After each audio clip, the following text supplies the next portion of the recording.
Welcome to Sherlock Tales, where every mystery comes alive. Don't forget to hit the subscribe button, give this video a like, and share it with your fellow mystery lovers. Tell us in the comments, which part of the world are you watching from? Let's solve mysteries together. It was a bitterly cold morning in late November of 1894, and a grey pall hung low over Baker Street. It's the sort of morning that presses the mind into introspection and the feet into an extra pair of socks.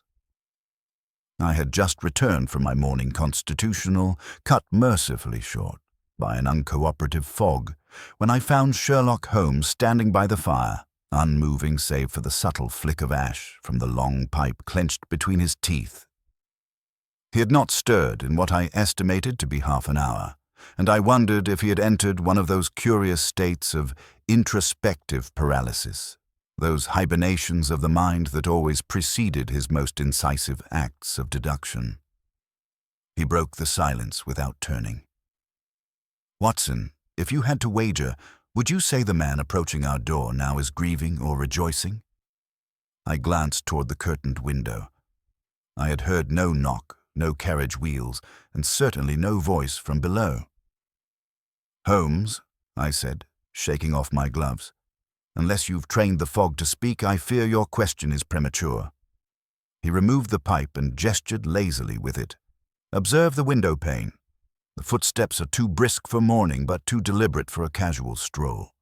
There's tension in them, and the faintest echo of a chuckle. Did you hear it? No? Pity. Mrs. Hudson did. She's already drawing the bolts." Just then, true to Holmes's prophecy, there was a hesitant knock followed by the creak of the front door. Moments later, our landlady announced, "A Mr. Piers Delancey to see you, sir. Urgent," he says. Holmes nodded. "Show him in." The man who entered was lean, elegantly dressed, and somewhere near 40. He possessed a curious, twitching smile at the corners of his lips that suggested he was either perpetually amused or desperately hiding something. He removed his gloves with care, but made no move to sit until Holmes gestured him into a chair.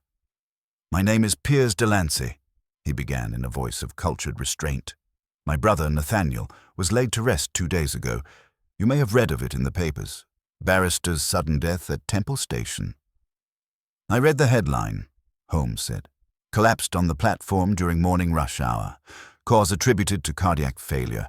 No foul play suspected." Delancey nodded with an odd jerk. "Yes, that's the version Scotland Yard has adopted, but it doesn't quite satisfy me." "You were close to your brother?" "No," said Delancey, smiling too widely now. "We detested one another." I frowned, unsure if I had misheard. Holmes, unfazed, leaned forward. "And yet you're here to dispute the cause of his death." "I'm here," said Delancey slowly, "because I laughed at his funeral, and I don't know why." The silence that followed this statement was long and oddly claustrophobic. Holmes's brows lifted. "You laughed." "A full, resonant laugh," Delancey admitted, still smiling, though now the tremor in his voice betrayed an undercurrent of distress. "It burst out of me during the vicar's final blessing. I had no intention of doing so. I wasn't thinking anything humorous. And yet there I was, chuckling like a madman while my brother's coffin was being lowered into the earth." Holmes's fingers tapped a delicate rhythm against his knee. "Some might attribute it to nerves, emotional displacement." "Yes," Delancey said. "So might I. But here's what won't let me sleep. 3 days before Nathaniel died, he sent me a parcel. Inside it was a single white glove and a note. No signature, just 3 words. 'You'll laugh soon.'" Holmes's eyes glinted. "Indeed." I could not suppress a slight shiver. "That sounds rather macabre." Delancey stood abruptly and removed a folded envelope from his inner coat pocket. "The glove, the note, I brought them." Holmes took the paper and examined it without gloves, then sniffed it. Unremarkable stationery. Cheap ink, no scent of cologne or powder, no watermark. He held it to the firelight. "But a faint indentation here." Someone pressed hard. "Watson, the loan of your pencil." I handed it over, and with deft strokes, Holmes shaded over the paper until a second, erased line began to reveal itself above the message. Holmes read it aloud. "When they see you laugh, they'll know." Holmes's voice was low. He glanced again at the note, then at the glove. "Left hand," he murmured. "Men's size. Stitching indicates it's bespoke. Note the unique crosshatch at the cuff, likely a Barrington's make. Savile Row, Nathaniel's." Delancey nodded. He always wore Barringtons. Monogrammed everything he owned. Holmes turned the glove inside out, and with a triumphant smirk, held up a barely visible sewn-in label. "ND." Delancey's voice dropped. Why would he send me one of his own gloves? As a warning, or a joke? "Why, indeed," Holmes said quietly. He stood and moved to the window, staring out at the fog, his long fingers pressed together in that signature temple of thought. After a moment, he said, "Mr. Delancey, may I ask, what were your brother's affairs in the days leading to his death?" Delancey hesitated. He was defending a high-profile client in a blackmail case, a society pianist named Lenore Valance. Rumor had it he was being paid extremely well to keep her name from scandal. "Did he succeed?" Delancey gave a thin smile. "She was acquitted 2 weeks ago. Papers say it was his cross-examination that tore the accuser's story apart." Holmes nodded to himself. The glove, the note, the laugh. "It is not lunacy, Mr. Delancey. It is choreography." "Choreography," I repeated. "Yes, Watson. A performance designed for one audience." Holmes turned, eyes gleaming, and the curtain has only just risen.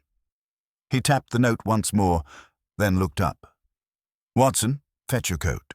We are going to Temple Station." The air outside was as thick and cold as unspoken suspicion. Temple Station, still cloaked in late-morning drizzle, presented itself as a rather unremarkable hub of London's constant motion. Men in bowler hats hurried to appointments, nannies steered perambulators under canopies, and newsboys hollered headlines no one truly heard.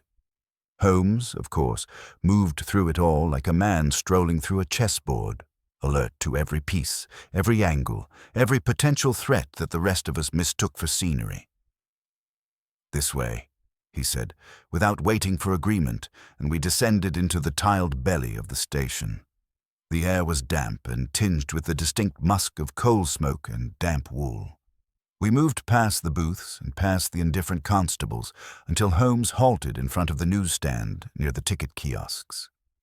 "This is the location where Nathaniel Delancey collapsed," Holmes said, motioning to a worn patch of tile where the foot traffic thinned near the corner wall. "He was waiting for the 9:43 to South Kensington. Collapsed without warning, according to the coroner's report. But collapse alone is rarely the full story."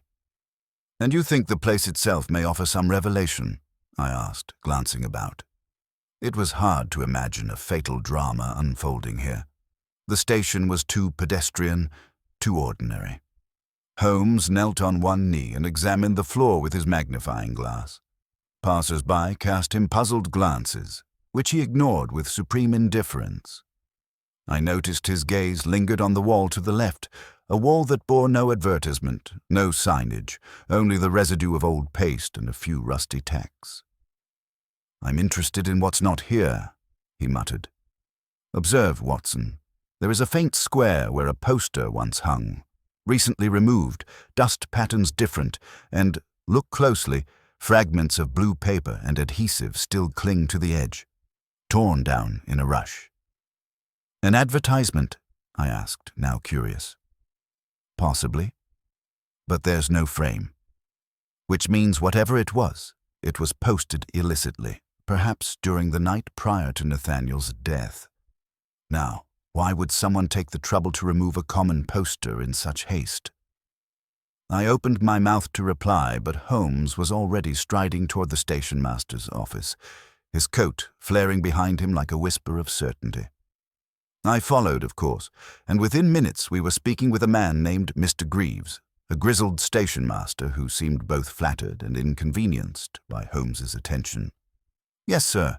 I remember Mr. Delancey's collapse. Terrible business. Dropped like a puppet with cut strings." Holmes's tone was measured. "Was there anything unusual that morning? Any disturbances? Anyone lingering nearby?" Mr. Greaves scratched at his beard. "Now that you mention it, there was a chap, odd sort, pale as parchment with a limp on the right leg. Hovered near that wall like he was waiting for someone, but never. Boarded a train, disappeared right after the gentleman fell." Holmes's eyes sharpened. "Did he speak to anyone?" "Not that I saw. Just stood there for a while. Looked nervous, almost like he didn't want to be seen." "Describe him in detail." Mr. Greaves leaned forward. 40, maybe. Clean-shaven, thin, wore a dark green overcoat, high collar. Hat was one of those odd French caps, you know the sort. Walked like he had a brace on his leg. Holmes folded his arms. "Do you still have the station's visitor incident book?" The station master obliged, unlocking a battered drawer and handing Holmes a thick ledger. Holmes flipped swiftly to the date of Nathaniel's death and ran his fingers down the entries. Then, abruptly, he halted. "There," he pointed. "See this?" I leaned over his shoulder. It was a scribbled note. "Man in green coat seen loitering near west stairwell. Left before officers arrived." No name, no signature, simply an observation, and one the Yard had clearly ignored. "Curious," Holmes murmured.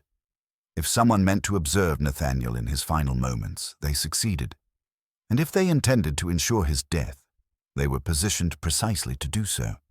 I felt a familiar chill creeping over me. But he died of a heart attack. According to the coroner, Holmes corrected. A man with no prior condition, collapsing without evident trigger. I find that less persuasive by the minute. We took our leave of Mr. Greaves shortly after, and Holmes walked briskly, his mind clearly whirring in silent fury. He did not speak again until we were 2 streets distant from the station, cutting through a quieter quarter toward Lincoln's Inn. "Watson," he said, "do you recall the name Lenore Valance?" I nodded. "The pianist. Scandal last month. Accused of extorting a nobleman with a series of letters, intimate in tone, if I recall. The case collapsed when her accuser was proven to have forged dates." Holmes gave a tight smile. "And who exposed that forgery?" "Nathaniel Delancey." "Precisely." We turned a corner, and Holmes hailed a hansom cab with sudden urgency. "We are going to see her, now." The home of Miss Lenore Valance was tucked discreetly off Portland Place, grand enough to suggest success, modest enough to preserve reputation. She welcomed us in person, dressed in a morning gown that did not quite conceal the tension in her shoulders. Her beauty was striking but composed, the kind that had learned long ago to protect itself behind posture and poise. "Mr. Holmes," she said coolly. "Dr. Watson. I confess I am surprised to see you both, though if this is about Nathaniel." Holmes did not bow. "It is." She hesitated. I hadn't expected to feel as much as I did at his funeral." "You attended?" "Briefly, from the back. I doubt anyone noticed." Holmes's tone remained neutral. "Did you laugh?" She stared at him, eyes wide. "Laugh? At a funeral? Of course not." He nodded. "Forgive the question. Mr. Delancey's brother Piers did, and we are trying to determine why." Her lips parted, then pressed shut again. "I don't know what that means." "I believe you do," Holmes replied. "Your case was resolved with remarkable suddenness. Nathaniel tore apart your accuser's testimony. Yes, but someone fed him the proof." For the first time, her composure wavered. "He said he had a source. I never asked who." "And the glove?" Holmes asked. She blinked. "What glove?" He didn't press. Instead, he softened his voice. "Miss Valance, did Nathaniel mention anyone threatening him after your case concluded?" "No," she said. "But he was jumpy, more than usual. He would change topics mid-sentence. He told me..." She hesitated. He said, "They're going to make it look like my fault." I didn't know what he meant. Holmes stepped forward. "Did he say who they were?" "Number just they." He seemed convinced someone was going to ruin him or stop him. Holmes inclined his head. "Thank you, Miss Valance. One final question. Was Nathaniel left-handed?" "Number he wrote and ate with his right." Holmes turned to me as we exited, eyes glittering with new light, and yet he sent his brother a left glove. "That strikes you as odd?" "Watson, everything about this case is odd, and in such cases, oddness is not decoration, it is intention." He looked down at the folded note in his hand, the one that had read, "You'll laugh soon." Holmes tapped it twice, then looked toward the sky as though calculating something only he could see. "Whoever wrote this wanted us to look at laughter," he said, "but not feel it, and that is a game I refuse to play blind." He turned sharply on his heel. "Back to Baker Street. There's something in our files I need to revisit. Something I missed the first time." And without waiting, Holmes disappeared into the fog, already chasing the laughter that should never have been heard at all. The hansom cab rattled through the wet streets of London as Holmes sat opposite me, withdrawn into silence, his eyes half-lidded but far from idle. His long fingers rested against his chin, tapping the rhythm of an internal logic I could not follow. We were nearing Baker Street once more, and whatever connection had stirred in Holmes during our encounter with Lenore Valance had taken root. I did not disturb him. Over the years, I'd learned that these silences often bore more weight than his most dramatic pronouncements. When we arrived, Holmes bounded up the steps 2 at a time. I followed more cautiously, wet with fog and feeling the sting of something far more unsettling than weather. The creeping suspicion that Nathaniel Delancey's death had been neither accident nor natural consequence. Inside, Holmes shed his coat with an impatient flourish and went straight to the index of case files that lined the right-hand wall of our sitting room. "You're thinking of a precedent," I said, watching as he pulled out folders at high speed. "I'm thinking," Holmes replied without looking up, "of laughter as an instrument, a reaction most often involuntary, yet in this case, engineered. It is not the first time I've encountered such a thing. Ah, here." He extracted a thin portfolio marked Bergamot W, 1889, The Contagion of Influence, and opened it on the desk. "5 years ago," he said, "a minor incident at the Southwark Music Hall. A performer collapsed mid-act, while the audience inexplicably burst into laughter. 2 women fainted. No cause was ever formally assigned, but I recall something peculiar about the description of the performer's final moments. Listen," he read aloud. Expression contorted into what appeared to be an unnatural smile. Eyes wide, pupils dilated. Witnesses reported an overwhelming urge to laugh that subsided almost immediately following his collapse. "That's disturbing," I said. "Are you suggesting some form of hysteria?" Holmes shook his head. "Hysteria is unpredictable. This was precise, and the man who died was later revealed to have been a witness in a corruption trial, scheduled to testify the following week. The death was dismissed as coincidence, but I was not satisfied then, and I am less so now." I leaned closer. "Holmes, you're suggesting Delancey's laughter and death were induced, as part of some experiment." "Not experiment," Holmes murmured. "Demonstration. Consider it, Watson. A man sends his estranged brother a cryptic note, 3 words, a glove. Then dies suddenly at a public station, his death dismissed as natural. Yet the brother, entirely unaware of any cause for amusement, erupts in laughter at the funeral. What ties them together? Only the message, the suggestion, the planted seed. I was about to object when Holmes's gaze flashed up, sharp and certain. It was not the glove itself that mattered, but what it symbolized. An object from Nathaniel's personal effects, sent deliberately. A left glove, though the man was right-handed. It is a symbol of inversion, reversal, a clue. Then what does it point to? I asked. To the hand that was hidden, Holmes said, rising. And I believe I now know where to look for it.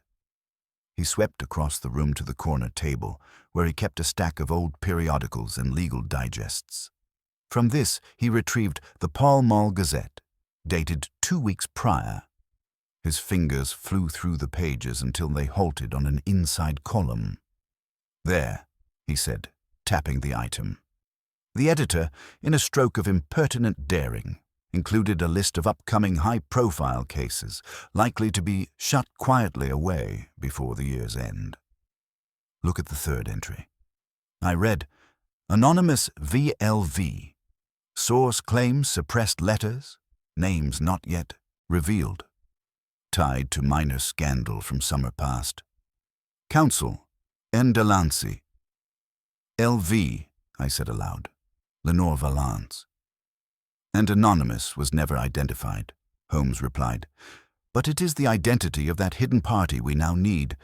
If Delancey received a threatening letter, or rather, if someone else intercepted such a letter, we must ask, who would benefit from silencing Delancey after the acquittal? Holmes crossed to the bureau and drew out his correspondence with Scotland Yard. I requested post-mortem addenda on Delancey from Lestrade. We shall see if anything was withheld from public record. As he tore open the sealed envelope, I watched him scan the sheet within. Slowly, his eyes narrowed. Listen to this, he said. Toxicology report. Negative for poisons commonly screened. No foreign substances detected in the bloodstream. Slight irritation found in nasal cavity. Deemed inconclusive. He looked up. Inconclusive indeed. But we now have our first hint of mechanism. The nasal cavity. An irritant, perhaps airborne. Something to trigger a neurological reaction. Laughter, followed by arrest. Surely there's no such substance, I began. Holmes raised an eyebrow. Would you care to wager your medical license on that, Watson? Human behavior can be manipulated in the most precise of ways, by scent, by sound, even by rhythm. What if the man at the station, the one with the limp, was not there to observe Delancey, but to trigger a reaction? Something fast, something untraceable. My mind reeled at the suggestion. A gas, an aerosol. Perhaps, Holmes said, or something less crude. A compound designed not to kill, but to elicit a very specific neuromuscular effect. I intend to consult an expert on this matter. But first, he paused as the doorbell rang downstairs. A moment later, Mrs. Hudson knocked and entered with a puzzled frown. Gentlemen, there's a woman here to see Mr. Holmes. Says she's expected. Refused to give a name. Holmes and I exchanged a glance. Send her up, Holmes said. When the woman entered, her appearance struck me instantly. Not because she was flamboyant, indeed she wore a plain grey coat and black gloves, but because her presence was unnaturally composed. Controlled, her face was pale, her expression unreadable. Mr. Holmes, she said, and her voice, too, was remarkably steady. I believe you're looking into the death of Nathaniel Delancey. I am, Holmes replied. And you are? She hesitated, then removed her glove and extended her hand. I am the anonymous party in the lawsuit. I stepped forward in astonishment.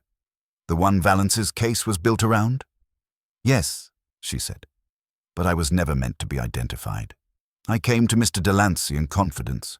He said I would be protected, and now he is dead. Holmes gestured for her to sit. Tell me everything. She did. Her name, she revealed, was Violet Renner. She had been a maid in the household of Lord Talbridge, the very man who accused Valance of blackmail. The letters, she claimed, were forged, created by Talbridge's solicitor to discredit Valance after she rejected his advances. Violet had stolen the originals and turned them over to Delancey in secret. I wore gloves, she said. I never signed anything. He promised to shield me. And did anyone know of your involvement? Only Nathaniel, and she faltered. One night, about a week before the trial ended, I saw a man watching the house, thin, lame on one leg. He never approached, just waited. Holmes rose from his chair, eyes gleaming with recognition.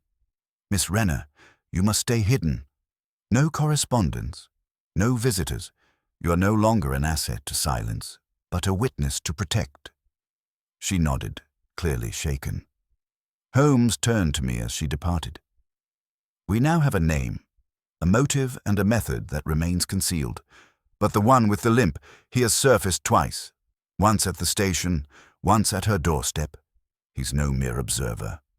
He moved to the window, scanning the street below as if expecting the man to materialize from the mist. Tomorrow, he said softly, we shall visit Barrington's, the glove maker. If Nathaniel's glove was the message, perhaps it will tell us who dictated it. His reflection in the window pane was as still as the fog outside. This killer doesn't strike with blade or bullet, he murmured. He strikes with suggestion, and that, Watson, is the most dangerous weapon of all. The following morning dawned with a dull frost clinging to the windows, a pale iron-grey sky casting a dim hue over Baker Street. Holmes was already up, seated with unusual stillness at the breakfast table, the untouched contents of his plate a silent testament to the intensity of his focus. Spread before him were his notes, Violet Renner's brief but potent testimony, and the photograph he had clipped from the Pall Mall Gazette, a portrait of Nathaniel Delancey taken after his victory in the Valence trial. Holmes's gaze lingered not on the man's expression, but on the hands clasped gently at his waist. Note the gloves, Watson, he said without looking up. Matching pair. Barrington's craftsmanship, double-stitched at the hem, and there, just visible, the monogram. N.D. You believe the left glove sent to Piers was taken from this pair? I asked. I'm nearly certain of it.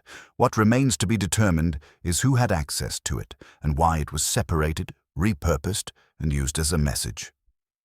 Holmes stood abruptly, folding the photograph and slipping it into his coat. We shall find out shortly. Barrington's of Savile Row was a small but exquisite establishment, its glass display framed by walnut wood and polished brass. Inside, the air was scented with cedar and fine leather. A discreet bell above the door chimed as we entered, and a tall, silver-haired man emerged from behind a curtain of burgundy velvet. "Mr. Holmes," he said with immediate recognition and the trace of a smile. "It has been some time. And Dr. Watson, of course." "You have the advantage, sir," Holmes said cordially. "Erastus Barrington, proprietor," the man replied with a slight bow. "My father fitted half the House of Lords, and I've spent 30 years learning how to read a man's hand better than his horoscope." "Then perhaps you can assist us," Holmes said. He drew the glove from his coat pocket and laid it on the counter. "Do you recognize this?" Barrington leaned over it reverently, turning it gently with gloved fingers. "Oh, yes. One of mine. Without question. Double-stitched calfskin, dyed French ash, monogrammed in my own hand." He squinted. "Commissioned for Mr. Nathaniel Delancey last May." "Do you keep a log of all such commissions?" Holmes asked. "I do indeed." Barrington disappeared briefly behind the velvet curtain and returned with a slim ledger bound in navy blue. He opened it to a bookmarked page and ran his finger down a column. "Delancey, Nathaniel, barrister, size 8 3/4, order placed, 2nd of May, delivered 7th of May, paid in full." "Did he ever return for repairs?" "A replacement, an additional pair," Holmes inquired. "No," Barrington said, "though I recall one peculiar thing. He requested a second left glove. Identical make. No right-hand counterpart." Holmes's eyebrows lifted a fraction. "When?" Barrington consulted the log again. "July 10th. Marked urgent. It was delivered by courier the next day." Holmes gave a slow nod. "Would that courier have been your own?" "Number Mr. Delancey sent a manservant." "Could you describe him?" Tall, thin, early 30s perhaps. Carried a cane, though I did not notice any limp. He wore a very dark green coat, nearly black, high collar, impeccably mannered. Holmes shot me a glance. Our man at Temple Station. Barrington looked puzzled. Is there trouble? Holmes retrieved the glove and smiled faintly. You might say that your craftsmanship has become entangled in a rather complex knot of motives and misdirection. As we exited into the street, Holmes quickened his pace, the rhythm of his steps sharp with thought. Why request a second left glove? He mused. Why not a full pair? Because the second glove was never meant to be worn. It was meant to replace the original. To what end? I asked, hurrying to match his stride. To create confusion. A message. One Delancey may have intended for someone else, but which was intercepted and altered. We paused at the corner as a carriage rumbled past. I now believe, Holmes continued, that Nathaniel Delancey knew someone was trying to silence him. He sent a signal, but it was hijacked. The original warning became a trap. The glove, the note, even Pierre's laughter, they were all manipulated. I frowned. But how would inducing laughter help a murderer conceal his crime? Holmes's face darkened. Because it makes the witness appear mad. It corrodes credibility. Imagine Pierce trying to convince the authorities of a murder when he himself cackled uncontrollably over the coffin. It's diabolical and effective. Back at Baker Street, we found Lestrade waiting, arms crossed and face tight with suppressed skepticism. I'll never get used to showing up after you've already uncovered half the city's secrets, he grumbled. Then consider arriving sooner, Holmes replied cheerfully. To what do we owe the visit? Lestrade handed over a document.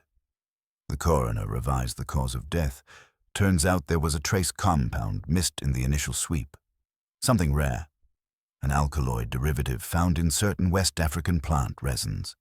Extremely volatile, nearly odorless. Causes muscular spasms, neural misfiring. Can mimic euphoria, then arrest. Holmes's face grew hard. How was it administered? Inhalation, they suspect, but the method's unclear. Could have been introduced through fabric or scent. All speculative. Not speculative, Holmes said. Precisely what I feared. Lestrade crossed his arms. You think someone murdered Delancey in a public station in broad daylight and made it look like natural causes using, what? Laughing gas and a leather glove? Not laughing gas, Holmes said coldly. Something far more elegant. A microdose of a neurologically active irritant, timed to induce euphoria, followed by cardiac arrest. Hidden, perhaps, in the lining of the glove. Or in the air, released at close proximity. The man with the limp, he was the delivery system. Lestrade looked unconvinced. And this fellow just walks away. He had only to linger, trigger the reaction, and vanish into the crowd, Holmes said. Delancey was already primed. That's the brilliance of it. Lestrade opened his mouth to protest, but Holmes cut him off. I'm assembling the pieces, he said. I now believe the glove was not only a signal, but a decoy, meant to manipulate not Nathaniel, but Pierce. Someone wanted to draw attention after the fact, but to the wrong conclusion. Delancey may have suspected the threat, but underestimated its delivery. He turned to me. We must return to Temple Station tonight. I wish to examine the precise air currents near that wall and determine if there are vents, ducts, or even decorative fixtures that could have housed such a device. Lestrade shook his head. You'll get yourself arrested sniffing walls at midnight. Holmes smiled. Then I shall bring a handkerchief, and you, Lestrade, shall distract the constables with one of your very finest alibis. Later that evening, wrapped in our coats and under the forgiving blanket of darkness, we returned to Temple Station. Holmes moved like a man, in sacred space, his every footstep deliberate, his eyes flicking to ceiling moldings, junction boxes, ventilation grills. At last, near the platform's western end, he crouched low. Here, he whispered. He reached up to a thin molding strip along the tiled edge. With the flat tip of his penknife, he pried open a tiny recess and withdrew a paper-thin canister no larger than a matchbox. "Empty," he murmured, "but lined with resin. The same compound Lestrade described." I stared at the vent. "It was activated when Delancey stood here." Holmes nodded. "Or by the presence of body heat. Motion. Perhaps even a clockwork trigger. We'll know more soon." He pocketed the canister. "I now believe we face a mind not only capable of murder without violence, but of crafting death as performance. A performance with no applause, only silence and doubt." We returned to Baker Street as the first bells of midnight tolled. Holmes stood at the hearth, staring into the flames. "We are closing in, Watson," he said softly. "But make no mistake, this killer is not hiding in shadow. He is hiding in plain sight." He turned to me, eyes blazing with calculation. "And tomorrow we unmask him." The next morning broke with the still hush of a city briefly at peace. But Holmes was already pacing. The paper-thin canister now rested atop his desk, alongside a hastily drawn schematic of Temple Station, notes scrawled in tight, slanted script. He had not slept, nor had he changed from the coat he'd worn the night before. I recognized the signs. The case had reached a fevered point in his mind. The path to the truth was now visible to him, if still concealed from the rest of us. He didn't glance up as I entered. "Watson, what is the most delicate method by which a man may kill another without touching him?" I poured coffee slowly. "Poison, I would assume." "More than that," Holmes murmured. "Poison in vapor, in suggestion, delivered not by a knife but by architecture, mood and timing. We are not merely dealing with a murderer, Watson. We are dealing with a designer." I followed his gaze to the canister. He had shaved a thin layer from its interior and placed it under a lens. "You were right," I said quietly. "You said the crime was choreographed. I didn't understand until last night." Holmes turned, his eyes bloodshot but sharp. "And yet the performance is not over. There remains one more act, one more movement in the score. We must reach the composer before he plays it." A knock sounded at the door. Mrs. Hudson appeared with her usual wariness, as though each case Holmes accepted might bring some new form of chaos into her hallway. "There's a gentleman downstairs," she said. "Refuses to give a card. Says he was invited by laughter." Holmes's head tilted ever so slightly. "Bring him up, Mrs. Hudson. And Watson, observe everything." The man who entered was tall, narrow-shouldered and oddly elegant in his movements, though his right leg dragged just slightly behind him. He wore a dark green coat with a velvet collar, impeccably tailored. His skin was pale, his lips drawn in a tight, knowing smile. He removed his gloves with a slow flourish, revealing long, skeletal fingers. When he spoke, his voice was low and musical. "Mr. Holmes," he said. "Doctor. I had rather expected to arrive sooner, but you move quickly." Holmes didn't rise. "You were at Temple Station the morning Nathaniel Delancey died. You were also seen observing Violet Renner. What is your name?" The man smiled wider. "I've gone by many. In my circles, we don't care for names, only impressions. But if it helps you to arrange the world in columns and rows, you may call me Leighton Vale." Holmes didn't blink. "You studied under Dr. Alphonse Mézeret in Algiers. Neuropathic suggestion, the use of scent and rhythm to override autonomic behavior. You applied your research in Paris, then vanished after a series of unconnected deaths at the Théâtre Résonant. You've resurfaced in London with altered gait and a new coat, but the method remains unchanged." Leighton Vale offered a graceful shrug. "There's little use denying it. You've already concluded the facts. I did not expect to remain hidden from you, Mr. Holmes. But from the police, from Piers Delancey, from dear Lenore, that was more than enough." I took an involuntary step forward. "You murdered Nathaniel Delancey." "On the contrary, Vale said calmly. He murdered himself. He chose to reveal what was never his to share. I merely helped him realize the comedy of it. Holmes's fingers steepled under his chin. You provided Lord Talbridge with your expertise. You helped him discredit Valence through theatrical suggestion, only for Delancey to spoil it. When Delancey uncovered the fraud, you had to adapt, but you didn't kill him out of vengeance. You killed him for style. You turned it into a statement. Vale bowed. Art without risk is merely exhibition. I believe in consequence. Did Delancey know? I asked. Did he suspect you? He suspected someone, Vale replied. That's why he sent the glove. A simple symbol, a left hand, hidden truth. But he miscalculated. He gave it to the wrong person. Or rather, I made sure he did. You intercepted it, Holmes said flatly. I had access, Vale said, admiring the spines of our bookshelf. I was already inside his household. His valet was an old patient of mine, a man with little resistance to suggestion. He delivered the wrong glove. And then, the note. And Piers? I asked. You made him laugh at the funeral. Vale smiled like a teacher with a gifted pupil. We are creatures of association, Doctor. When Piers opened that envelope, a mild vapor was released, odorless but charged. It left a dormant trace in his system. Then came the trigger. My presence at the funeral, 10 feet away, and the faintest sound from a small device in my coat pocket. A rhythm I designed. Repetition, tempo, harmonic dissonance.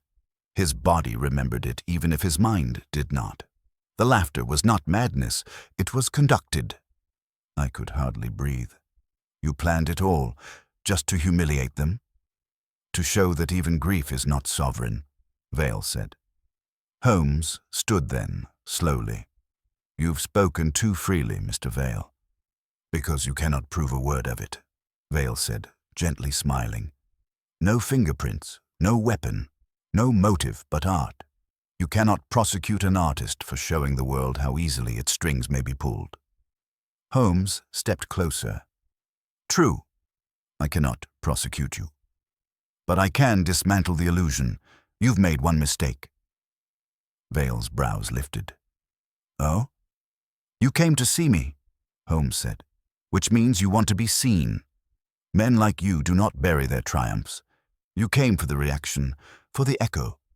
And in doing so, you entered my theater. Vale's expression flickered, a momentary crack in the performance. I have the canister, Holmes continued, his voice now low and precise. I have Barrington's ledger. I have a witness who saw you outside Violet Renner's door, and I have you confessing, quite elegantly, your role in this orchestration. You think you've built a riddle with no key, but I assure you, the lock is already opening. Vale took a breath, his smile now frozen. You'll never convince the Yard. I don't need to, Holmes said. I need only convince you that the game is over. Vale's eyes flicked to the door. Holmes nodded. Watson, would you fetch Lestrade from the cafe across the street? I believe he's had enough time to finish his tea. When I returned moments later, Lestrade entered with 2 constables in tow. Vale was seated, gloves replaced, hands resting serenely on the armrest as if awaiting applause. Holmes stepped aside. Arrest him, he said. Lestrade hesitated. On what charge? Holmes's voice was cold. Murder and criminal application of a controlled neurostimulant under the Medical Misuse Act of 1877. If you check the lining of his coat, you'll find a device he used to trigger a neural reaction in a victim he'd previously primed. I trust Scotland Yard will be able to confirm the trace elements. Lestrade nodded slowly. And the motive? Holmes looked down at Vale. Vanity, the most dangerous motive of all. As the constables took him away, Vale said nothing, but as he passed through the door, he turned and gave a shallow, theatrical bow, like an actor leaving the stage for the final time. When they were gone, Holmes returned to his chair, finally sinking into it as if the last of his energy had been spent. You were right, I said quietly. He was hiding in plain sight. Holmes's voice was soft. The cleverest murderers always are. He reached into his pocket and withdrew the glove once more. He turned it in his fingers thoughtfully, almost with melancholy. It was never about the glove, he said. It was about what the glove represented. Trust twisted, message misunderstood, and laughter repurposed into something monstrous. He rose and placed the glove into the fire. We watched in silence as the leather curled, blackened, and vanished into flame. Holmes did not speak again until the last ember had died. And now, he said, let us return to silence. The days that followed Vale's arrest were curious ones, the sort Holmes tended to find most intolerable, filled with paperwork, protocol, and waiting. The yard, though now in firm possession of the canister, the coat device, and 2 damning witness statements, moved with the ponderous caution typical of institutions tasked with digesting events they neither understood nor wished to explain in public. Holmes, meanwhile, was subdued, not from disappointment, but from the lingering tension of having come so close to a kind of intellectual abyss. The case had not been like others. It had not simply been a matter of who or even how. It had demanded he outthink a man who dealt in moods rather than motives, who killed with suggestion rather than steel. And though Holmes had triumphed, it had come at a cost he could not articulate. He sat by the window that afternoon, his violin idle across his lap, the strings silent beneath his unmoving fingers. Outside, the London fog had returned with familiar insistence, muffling footsteps and dissolving outlines into ghosts. I was at the desk, reviewing the final deposition from Violet Renner, when he finally spoke. "There is still something unsolved, Watson." I looked up at once. "You mean the case?" "No," Holmes said, turning his head slowly. "The performance." He placed the violin gently on the table, then rose and moved to the mantel. There, above the fireplace, rested the only remaining physical reminder of the affair, the small, matchbox-sized canister, now empty and inert. Lestrade had permitted Holmes to retain it, more from deference than necessity, perhaps believing that whatever mischief it had contained had gone with Vale. Holmes stared at it as though it might speak. Vale was many things, he said quietly. But impulsive was not one of them. His art demanded precision, and yet he exposed himself to us, knowing we would trace him. Why? He said he wanted the reaction, I replied. He wanted to see the final movement play out. Indeed. But think carefully. What was the final movement? The murder of Nathaniel Delancey was past. The glove had been delivered. The laughter had already occurred. What remained? I frowned. Only us. Only the investigation. Holmes nodded slowly. Yes, he let us catch him, which means, Watson, that we were part of the performance, his true audience. He did not simply wish to be caught. He wished to be remembered. And that, I fear, may imply something more. My throat tightened. You think he meant to continue, or to inspire someone else to do so? The thought hung there like the fog outside, thick and unyielding. I tried to shake it off, to find ground in what had already been accomplished. Lestrade believes he'll face trial, I said. The charges are mounting. There's talk of psychiatric evaluation, but Violet Renner's testimony, combined with the evidence at Temple Station, it's all enough to satisfy the court, Holmes finished, turning to me, but not to prevent repetition. Consider what Vale proved, Watson, that a man can be driven to death in a public space without struggle, without trace, and with only a whisper of intent. That grief can be distorted, laughter manipulated. What imitator would not find such a blueprint tempting? A silence passed between us. And then, as if summoned by fate itself, the bell rang downstairs.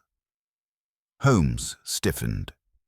I saw in his eyes that same alert tension I had witnessed in the early days of the Ripper case. The instinctive knowledge that something familiar had just returned in an unfamiliar guise. Moments later, Mrs. Hudson appeared with a letter in hand. "No visitor, just this," she said, handing it to Holmes. "No stamp. No address." He took it carefully. The envelope was plain, the paper thick and slightly scented with lavender. There was no signature on the front, only 3 small words, written in a hand I recognized at once. "You'll smile soon." Holmes opened it without hesitation. Inside was a single photograph. It showed the interior of a public library, unremarkable, until one noticed the man slumped in a chair by the corner reading lamp, head tilted just slightly backward, mouth frozen in a smile. There was no blood, no indication of violence, but the smile was wrong. Fixed, hollow. Holmes handed it to me. "Do you see it?" I stared at the man's face. Then I saw it, on the lapel of his coat, barely visible, the edge of something pale, a glove, tucked as if forgotten. Holmes turned the photo over. On the back, in the same hand, "Left behind." We stood there in silence. When Holmes finally moved, it was with grim determination. He stepped to the bureau and removed his casebook, flipping to a fresh page. "This was not Vale's work," he said. "It is inspired by Vale, but it lacks his refinement. It is more theatrical, less careful." "A copycat?" I asked. He nodded. "Possibly. Or a disciple." "How can you be certain the man is dead?" Holmes's tone was flat. "Because no living man smiles like that. Because whoever took this photograph was not standing far away. It was intimate, direct, and because they left no demand, no threat, only a performance." He folded the letter and tucked it inside his coat. "We must go to the reading room at once. If the man is still there, the game may not yet be finished. If he's gone, then this was a warning." "Should we alert the yard?" I asked. "Not yet," Holmes said. "Not until we know whether this is a repetition or an escalation." Within the hour, we arrived at the Holborn Public Reading Room, a dignified structure of red brick and iron grills. The afternoon was quiet, the clouds pressing low. Holmes moved quickly through the entrance, offering only a curt nod to the man at the desk, and proceeded directly toward the rear corner. The chair was empty. Holmes paused, studying it.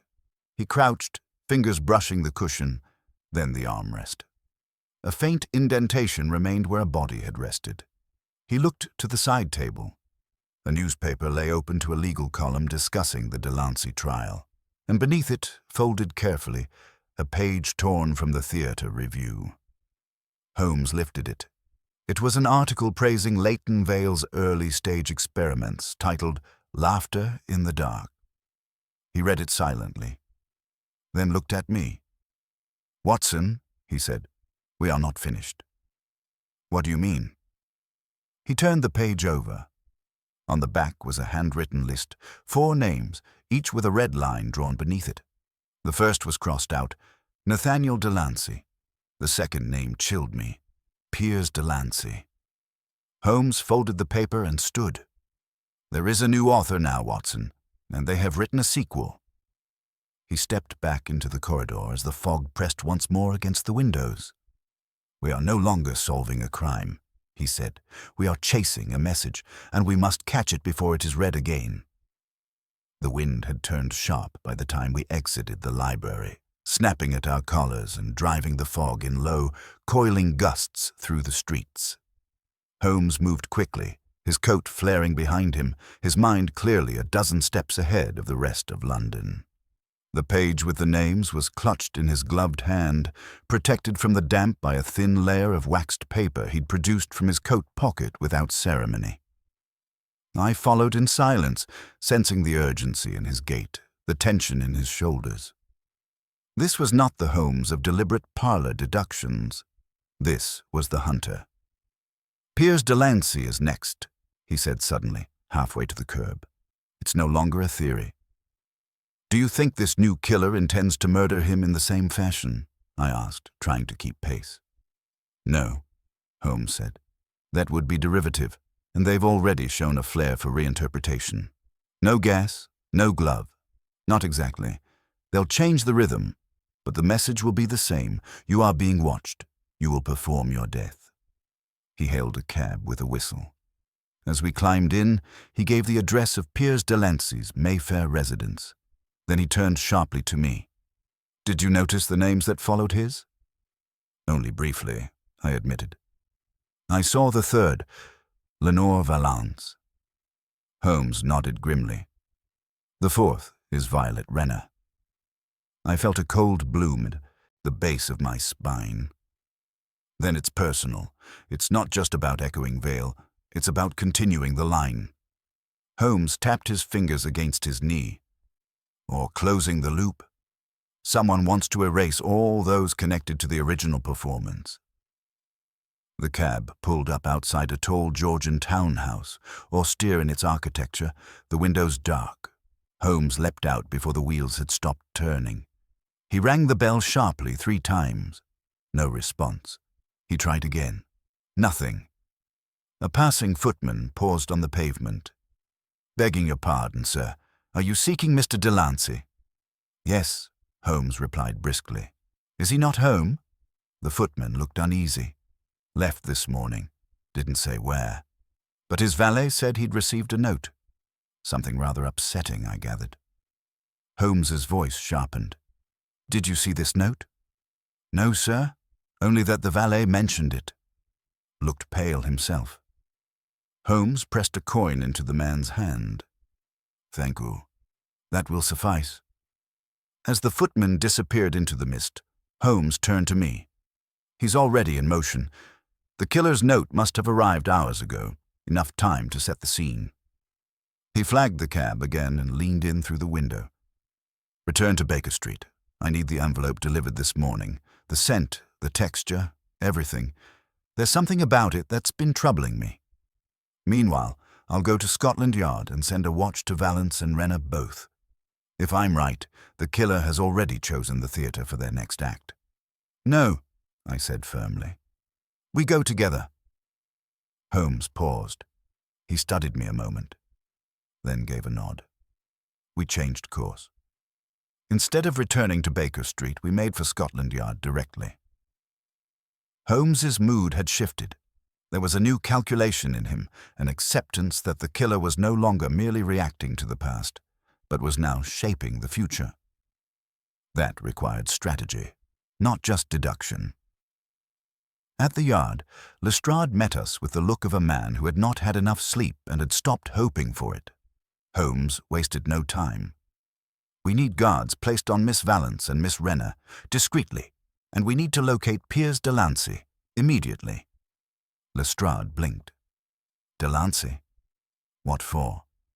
Holmes handed him the photograph. This arrived without a stamp. No return address. A new victim, a new design. There's a list on the back. Piers is second. Lestrade whistled softly, his mood shifting in an instant. What do you need from me? Resources, Holmes said. And silence. The moment this becomes public, the killer will vanish. We cannot afford to miss their next move. Lestrade nodded. I'll dispatch men at once.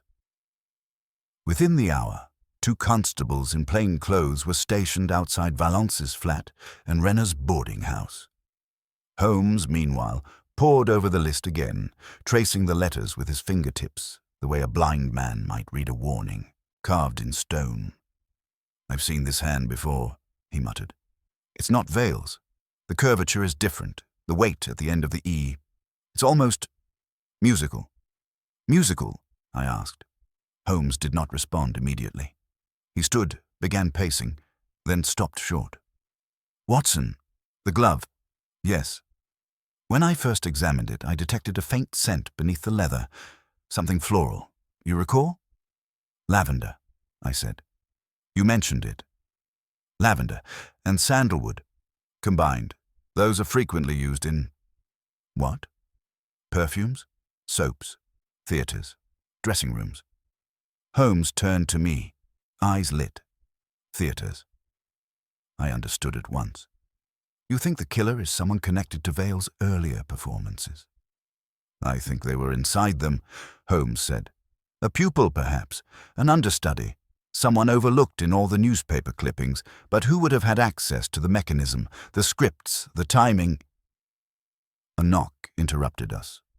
One of Lestrade's constables entered, breathless. Sir, a report from Hyde Park. They found a man, Piers Delancey, wandering near the Serpentine, disoriented, smiling, but unable to speak. Holmes's coat was on before the man finished the sentence. Take us there. By the time we reached the scene, a small crowd had gathered near a park bench where Piers Delancey sat, hunched and trembling. His eyes were wide with something like recognition, but unfocused, and his lips were curled into a faint, unnatural grin. It had the eerie stillness of a marionette's mask. Holmes knelt before him, speaking softly. Mr. Delancey, can you hear me? Piers's lips parted. A dry, raspy breath escaped. Then the barest whisper, laughed again, but no one else did. Holmes placed a hand gently on his shoulder. Did you receive a note? A scent? Anything unusual? Piers blinked. A parcel, a music box. Opened it. Heard it play. Smelled violets. Holmes stiffened. Violets. He turned to me. Not lavender. Violets. Crushed petals. Distilled into a vapor. Old trick used in continental circles. Hallucinogenic in high doses. Induces brief euphoria, followed by disorientation. Vale never used that, I said. Number, but someone who wanted to outdo Vale might. Someone who sees murder not just as choreography, but as symphony. He stood slowly. Take him to Bart's, he told the constable.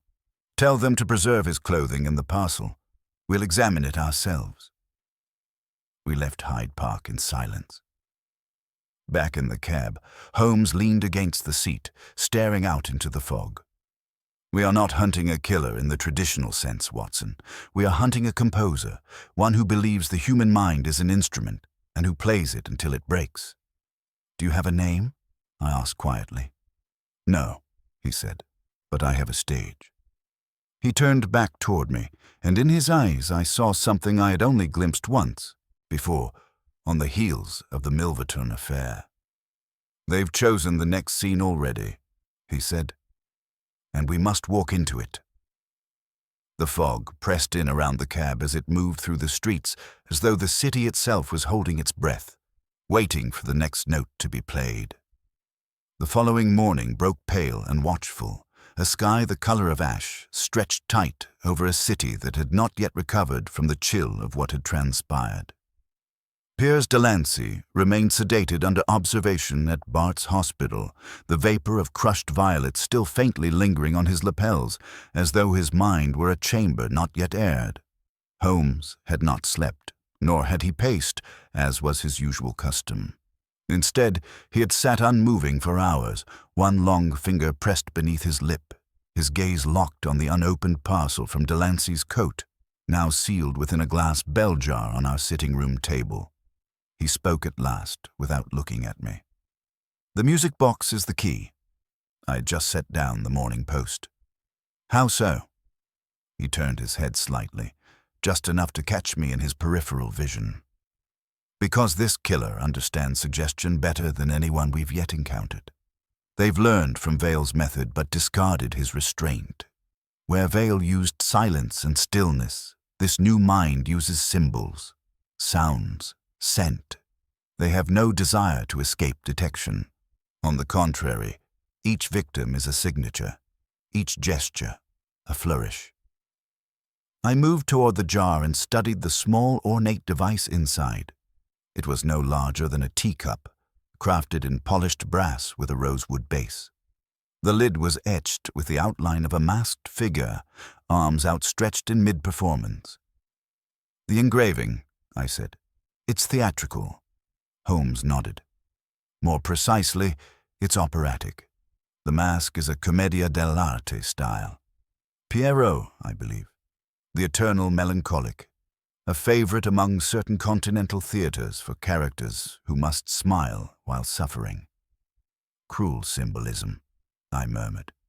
Fitting, I suppose. Holmes rose and crossed to the table. With delicate precision, he lifted the bell jar and, using a folded cloth, opened the lid of the music box. A thin, tinkling melody emerged, haunting, lopsided, as though deliberately composed in an uneven time signature. I could not place the tune, and yet it unsettled me immediately, as though it had been meant to. Holmes closed the lid after only a few seconds. There's a reason for the irregular rhythm. The repetition plays against the brain's expectations, causing a momentary hesitation in the nervous system, a cognitive stutter. When combined with the scent of violets, it produces confusion, then suggestibility. He replaced the jar and stepped back. Whoever made this has studied not only chemistry and music, but theater. Not performance, mind you, theater. The art of staging. Framing. My thoughts turned back to the torn page we'd found under the newspaper at the library, the glowing review of Leighton Vale's early experiments in atmospheric suggestion. You said the killer was likely one of Vale's students, an understudy. Yes, Holmes said, but not in the theatrical sense alone. They are Vale's philosophical heir. The list of names suggests intent, not revenge, but continuation. Nathaniel Delancey dismantled Vale's scheme in the courtroom. Pears inherited the scandal. Valence and Renner were the emotional focal points of the original affair. Each person on that list is not just a target, they're a role. He crossed to the fireplace, pulled down the ledger where he had stored clippings from the Vale case. With swift fingers, he retrieved a folded sheet. This, he said, handing it to me, is a cast list from one of Vale's final stage performances at Théâtre Raisonnant. The show was shut down after 3 performances, following the unexplained collapse of 2 patrons. I scanned the names. Most were unfamiliar, save for the director, Vale himself. Look here, Holmes pointed. Lead soprano, Calandra Roth. Trained in Berlin, toured Vienna. But after the Théâtre Raisonnant scandal, she vanished. I looked up. You believe Roth is behind this? I believe Roth is authoring it. The name triggered something in my memory. I rifled through my notebook and retrieved the list from the back of the theater article. The names scrawled beneath Delancey's. There, in smaller writing along the margin, half faded from rain and oil, was a single word. C. Roth. She left her own name, I whispered. No, Holmes said, eyes narrowing. She signed her work. There was a pause. Then he turned to the mantel and struck the bell. When Mrs. Hudson entered, Holmes was already moving toward the door. We'll be out for most of the day, he said. If anyone delivers a parcel, no matter how benign, do not open it. Do not bring it upstairs. Notify the yard. Mrs. Hudson blinked but nodded. As we descended the steps and emerged into the street, the fog had lifted slightly, revealing the city in shades of brittle yellow. Holmes hailed a cab and instructed the driver toward Holborn once more. She'll return to the scene, he said. They always do, in one form or another. Roth staged Vale's final production. She believes she's completing it now. So the reading room, the music box, the smile, all of it is just prelude. There will be a climax, a final act. And the last name on the list is Violet Renner, I said grimly. Holmes nodded. Which means Roth won't strike her directly. She'll wait for the moment when Renner's role becomes necessary, when the drama demands it. We arrived at the library to find the same librarian on duty, a quiet man with watchful eyes. He recognized Holmes and ushered us inside without hesitation. Has anyone returned here since yesterday? Anyone asking about the photograph or the bench? The man nodded. Only one.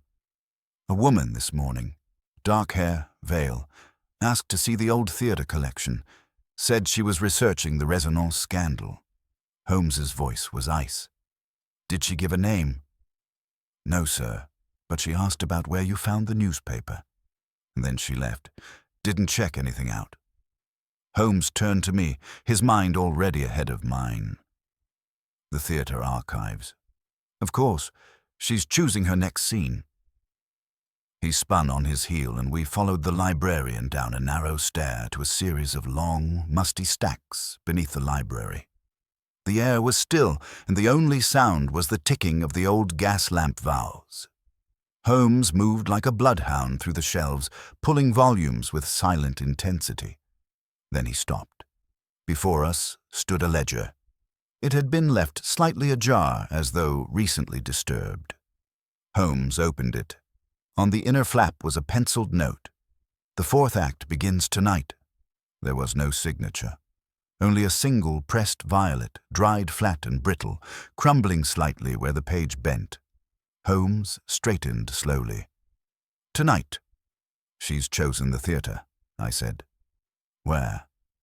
I don't know yet, Holmes replied, eyes narrowing. But I intend to find out before the curtain rises. We left the library in silence.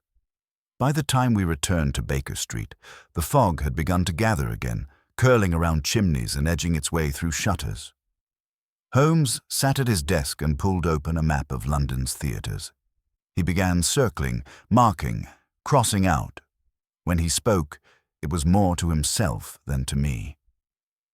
She needs a place known to the victims, a venue with emotional resonance, a location where all roles can converge. Then his hand stopped. His pencil tapped once against a name. The old Pavilion Theatre, abandoned since 1891, once known for staging Vale's most ambitious works, boarded up, scheduled for demolition, and just large enough for one last audience. Holmes looked up. She's not just staging the fourth act, Watson. She's staging the finale. And outside, the sky darkened, slowly, deliberately, like a curtain drawing shut. The evening pressed down with an unnatural stillness as Holmes and I stood before the gates of the Pavilion Theatre. The structure loomed in the gloom like a monument to memory. Its archways chipped, its iron doors flaking rust, but its bones somehow untouched, defiant in decay. This was not a place where one wandered by accident. Its boarded windows and sagging awnings had the look of a place forgotten by time, yet beneath that shroud lay something alive. Holmes had said as much before we left Baker Street. She's chosen it not for convenience, he murmured, but for symmetry. We approached in silence. Holmes stopped just short of the steps and gestured for me to wait. He withdrew a small roll of lockpicks from his coat and approached the side entrance, a narrow wooden door set back between columns, of soot-streaked stone. Within seconds, the lock yielded. We stepped inside and were immediately met with air thick with dust and varnish, like the remnants of a performance long past still clinging to the rafters. Holmes lit a small lantern. No lights, no noise. We assume she's already inside. The entrance corridor was lined with torn posters and curling playbills from a decade past, many bearing the stylized name Vale in large block letters. As we passed into the theatre's main chamber, the sheer size of the place struck me. The seats, now faded to grey velvet, stretched into rows of empty expectation. The stage, raised slightly above the ground, retained a skeletal outline of its old set. Thick curtains hung in tatters, and yet the proscenium arch remained intact, its golden trim catching the lantern's faint glow like a flicker of defiance. Holmes stepped down the center aisle slowly, studying every row, every beam of light that escaped from the warped glass of the roof above. I followed in silence, keeping to the edges. On the edge of the orchestra pit, something shimmered. Holmes crouched and retrieved it, a small sheet of music paper. He examined it under the light. "She's written her own score," he said. "Look, Time signature, 7/5. No composer's name, but the melody, nearly identical to the music box. As he turned the paper over, a message was scrawled across the back in delicate cursive. They must all hear the final note. He stood abruptly. She's going to gather them here. Valence, Renner, perhaps even Piers, if he can be moved. She means to bring the cast to the stage. How? I asked. They're being watched. The yard cannot watch a woman who already occupies the wings, Holmes said. She doesn't need to kidnap them. She only needs to summon them. He moved quickly now, toward the side of the stage, where a stairway descended into darkness.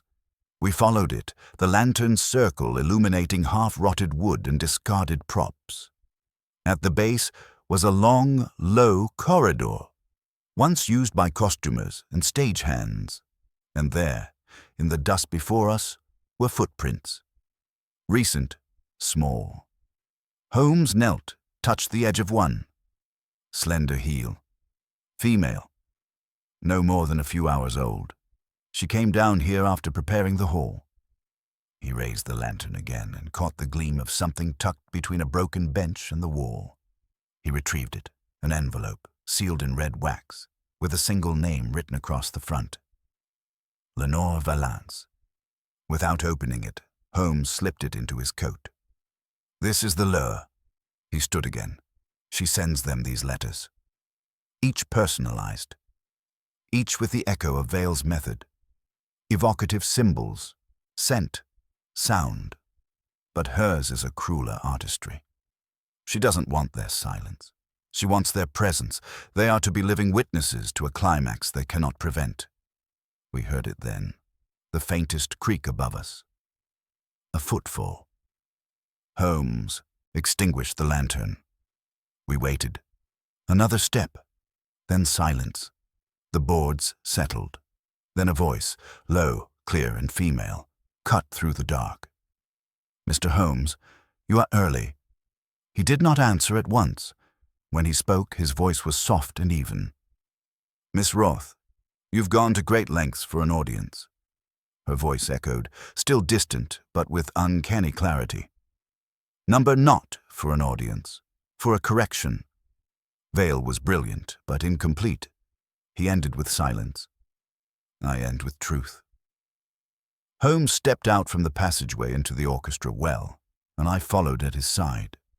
We scanned the shadows above, but saw nothing. You believe you are restoring something, Holmes said. That murder becomes meaning when cloaked in metaphor, but what you've constructed is not theater, it's destruction. You say that, Roth replied, because you've only watched from the stalls. You've never stepped onto the stage. You've never heard the final note. Holmes looked up toward the mezzanine. You've written a script in blood, he said, but your cast is leaving.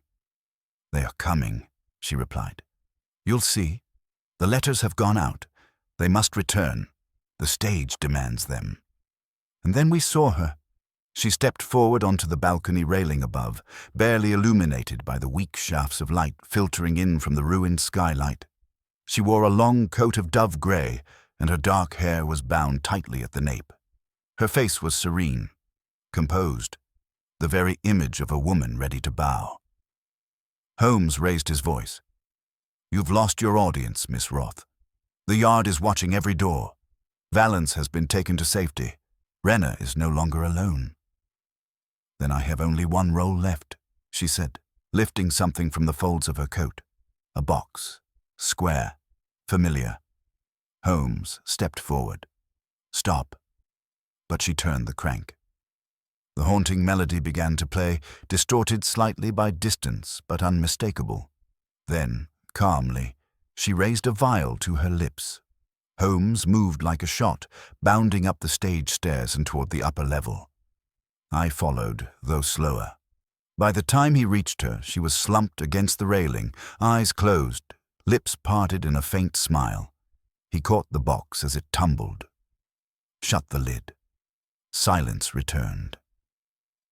I reached them moments later. He was crouched beside her, his hand on her pulse. Still alive? I asked. Barely, he murmured. It wasn't a lethal dose.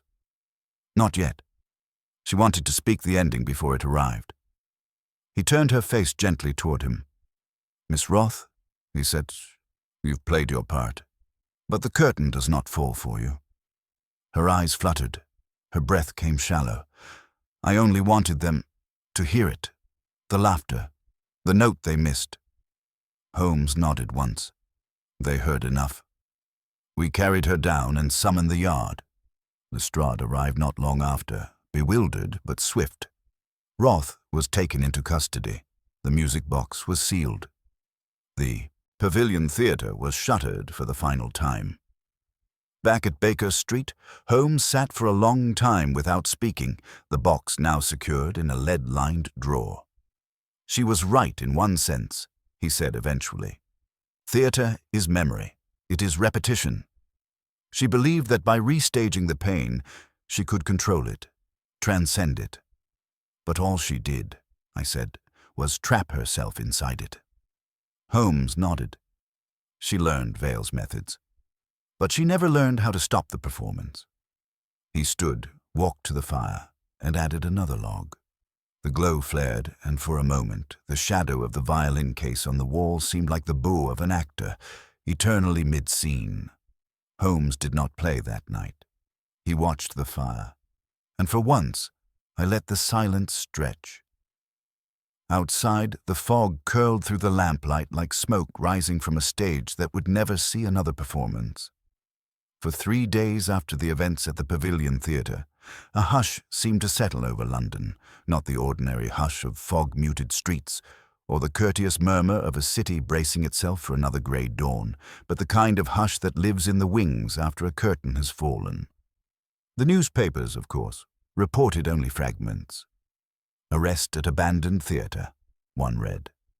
Another offered vague hints of a failed poison plot linked to performer turned recluse.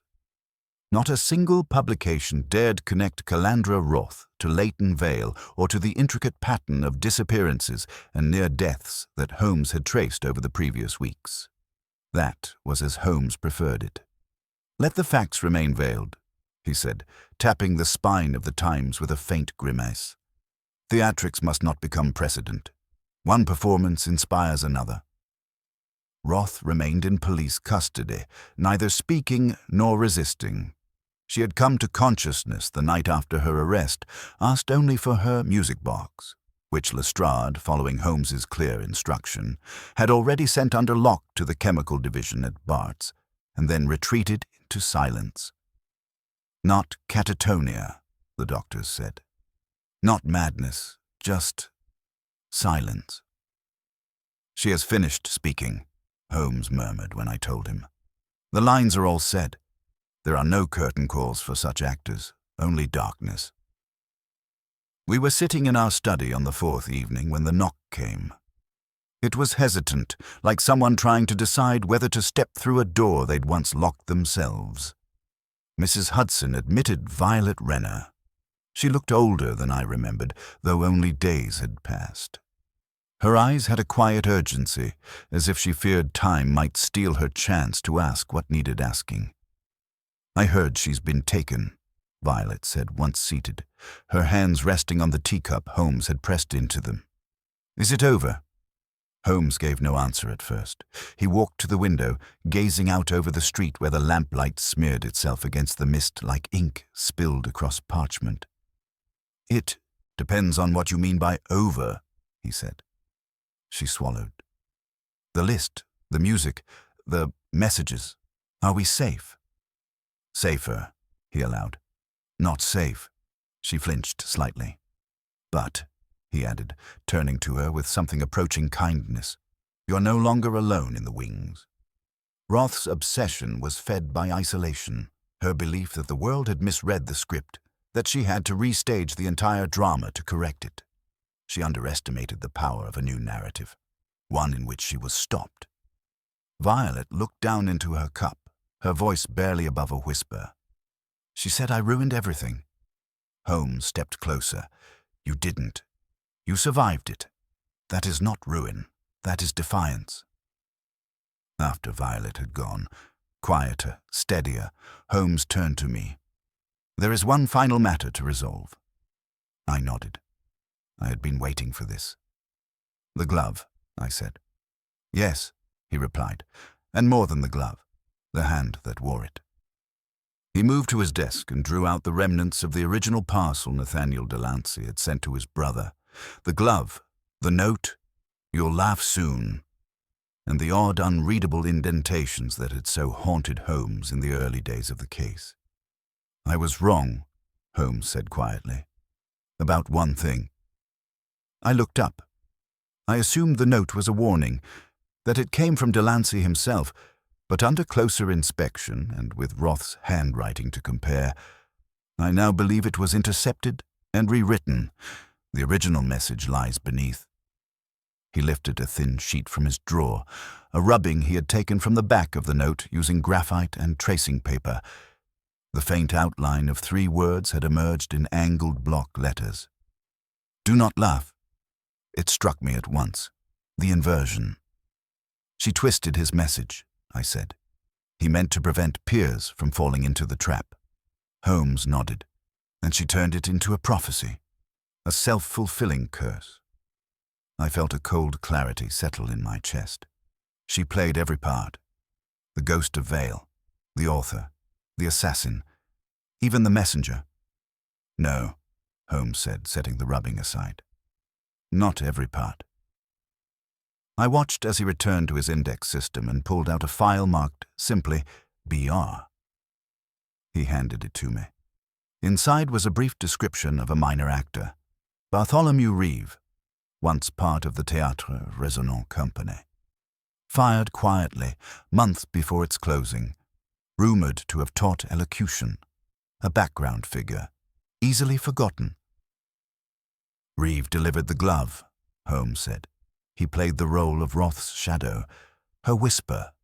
It was he who stood at Temple Station, he who moved unseen between homes. We never saw him because we didn't know he existed." "Where is he now?" I asked. Holmes's expression darkened. "Gone." He returned the file to its place and closed the cabinet with finality. "Let him vanish," he said. "He depended on anonymity. Roth depended on attention. She is in custody. He has lost his stage." That night, Holmes did not speak again.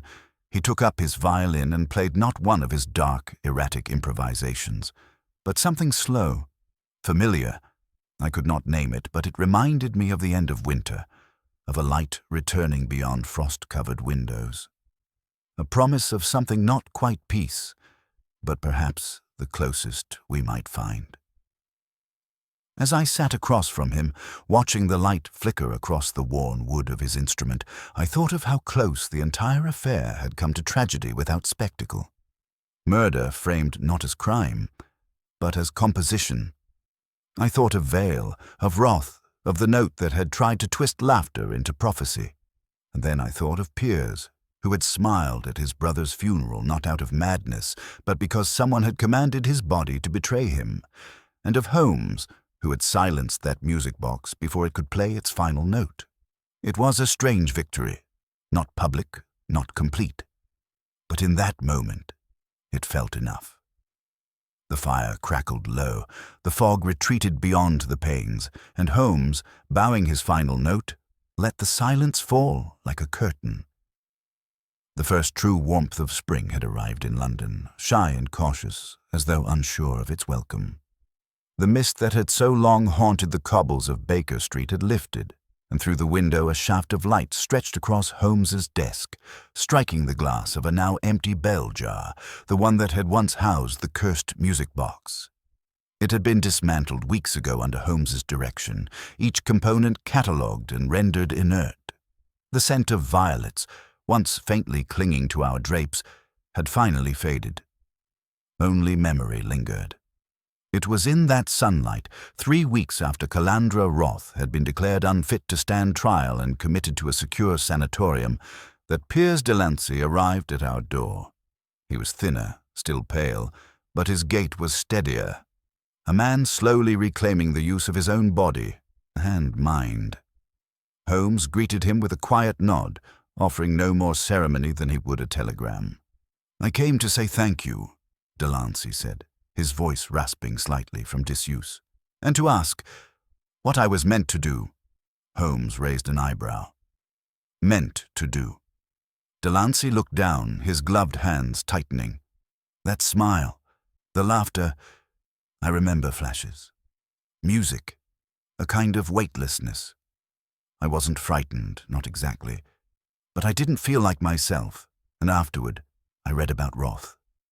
I saw that she had chosen me, us, for something, a play, a finale. And I can't help wondering, was I meant to act, to collapse, to be her final scene? Holmes stood and crossed to the fireplace, poking the coals though they didn't need it. His voice, when it came, was not harsh, but deliberate. "You were meant to surrender," he said, "to let the performance end with you. Roth's design depended on the willing helplessness of her audience, but you, through no strength of your own, mind, you survived. You broke her timing. That was enough." Delancey blinked. "You sound almost disappointed." Holmes turned. "Not at all, but I would not romanticize your role in any of this, Mr. Delancey.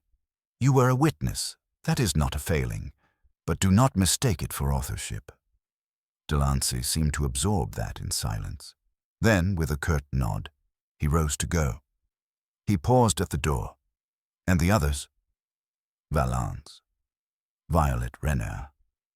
"Recovering," Holmes replied. "Both are out of the city for now. They do not wish to be found." Delancey hesitated. "Nor do I." Then he was gone. We remained quiet for a long while afterward. The case had ended, yes, but it had not concluded cleanly. It had not given us the satisfaction of a trial, nor the comfort of public justice. Roth lived. Her accomplice, Bartholomew Reeve, remained a shadow. The theatre had been locked, but not destroyed. Some stories, it seemed, resisted finality. Holmes resumed his seat and reached for his pipe. The flame took longer than usual to catch. "You know," I said, watching the smoke begin to rise, "there's something I still don't quite understand." Holmes exhaled and nodded slightly. "Ask." "The glove, the note, the laughter. Why laughter? What did Roth gain by turning something joyous into something grotesque?" Holmes didn't respond immediately. He stared out the window, watching a pair of boys race down the far pavement, their shouts echoing faintly above the wheels of a passing cart. "Because laughter," he said finally, "is the only emotion we don't fake for ourselves. We can cry alone, rage alone, mourn alone. But true laughter, it comes in response to something shared, a recognition, a release." Roth took that most human of responses and poisoned it. She turned it into isolation. I thought about that. Then about Vale and Roth and the strange, sharp echo that had followed each of their performances. "She made laughter mean death," I said quietly. Holmes nodded, and we, by stopping her, reminded it that it can also mean life. The room fell silent again. Later that evening, I found Holmes at the desk, sorting through a stack of letters. He paused over one, sealed in grey wax, unsigned, and set it aside without opening it. I noticed he did not burn it, as he so often did when a case concluded. He merely placed it in the drawer and locked it. "A precaution?" I asked. "A promise," he said. That night he did not play the violin. He did not pace. He sat instead by the hearth, hands steepled, his eyes not troubled but watchful, as though the case had ended but the curtain had not yet fully fallen, and perhaps it never would. Not entirely, for some crimes do not echo through courts or headlines. They echo in breath, in glance, in the sound of laughter suddenly cut short. In the strange silence that follows, a melody played just slightly out of tune. But Holmes, as ever, had ensured that no further notes would play in darkness, not while he stood watch. and in the soft hush of Baker Street, beneath the quiet weight of memory, the fire burned on.